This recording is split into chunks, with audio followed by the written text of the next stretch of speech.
Hi అండి. అందరికీ నమస్కారం అండి. ఫ్రెండ్స్, ఈరోజు మన వీడియోలోనే టాపిక్ వచ్చేసి రైతులకు సంబంధించి ఇప్పుడిప్పుడే మనకొక ముఖ్యమైన అప్డేట్ అయితే రావడం జరిగిందండి.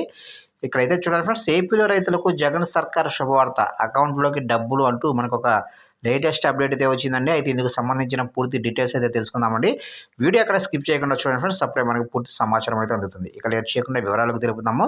వేసవిలో తాగునీటి ఎద్దడి తలెత్తే గ్రామాల్లో ప్రజలకు ఇబ్బంది కలగకుండా తగిన కార్యాచరణ ప్రణాళిక సిద్ధం చేయాలని ప్రభుత్వ ప్రధాన కార్యదర్శి కేఎస్ జవహర్ రెడ్డి అధికారులను ఆదేశించారు. రాష్ట్ర సచివాలయాల్లో ఆయన విపత్తుల నిర్వహణ, పంచాయతీరాజు, గ్రామీణాభివృద్ధి, వ్యవసాయ శాఖ, గ్రామీణ తాగునీటి సరఫరా విభాగం అధికారులతో సమీక్ష నిర్వహించారు. మించాంగ్ తుఫాన్తో పంట నష్టపోయిన రైతులకు ఇన్పుట్ సబ్సిడీ, ఇతర పరిహారానికి నిధులు ఈ నెలలో విడుదలవుతాయని కేఎస్ జవహర్ రెడ్డి తెలిపారు. ఇకపోతే రాష్ట్ర వ్యాప్తంగా దెబ్బతిన్న రోడ్ల మరమ్మతులకు త్వరలోనే నిధులు కేటాయిస్తామన్నారు. వేసవిలో గ్రామాలు, పట్టణాల్లో తాగునీటి ఇబ్బంది లేకుండా కార్యాచరణ సిద్ధం చేసుకోవాలని అధికారులను ఆదేశించారు.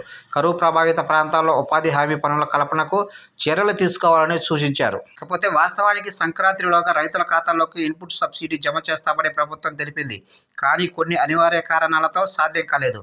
ఈ నెలలో డబ్బుల్ని జమ చేస్తామంటుంది రాష్ట్ర ప్రభుత్వం. చూశారు కంటే మొత్తం మీదుగా రాష్ట్ర ప్రభుత్వం శుభవార్త అయితే చెప్పిందండి రైతులకు. అయితే మించాంగ్ తుఫాన్తో పంట నష్టపోయిన రైతులకైతే ఇన్పుట్ సబ్సిడీ, ఇతర పరిహారానికి నిధులు ఈ నెలలోనైతే ప్రతి ఒక్కరి అకౌంట్లోనైతే డబ్బులు జమ చేస్తామని చెప్తుంది రాష్ట్ర ప్రభుత్వం. ఇదైతే గుడ్ న్యూస్ అనేది చెప్పుకోవచ్చు. చూశారు ఫ్రెండ్స్, అప్డేట్ నచ్చినట్లయితే లైక్ చేయండి. గవర్నమెంట్ నుంచి ఇలాంటి ముఖ్యమైన అప్డేట్స్ కోసం సబ్స్క్రైబ్ అయితే చేసి ఫాలో చేయండి ఫ్రెండ్స్.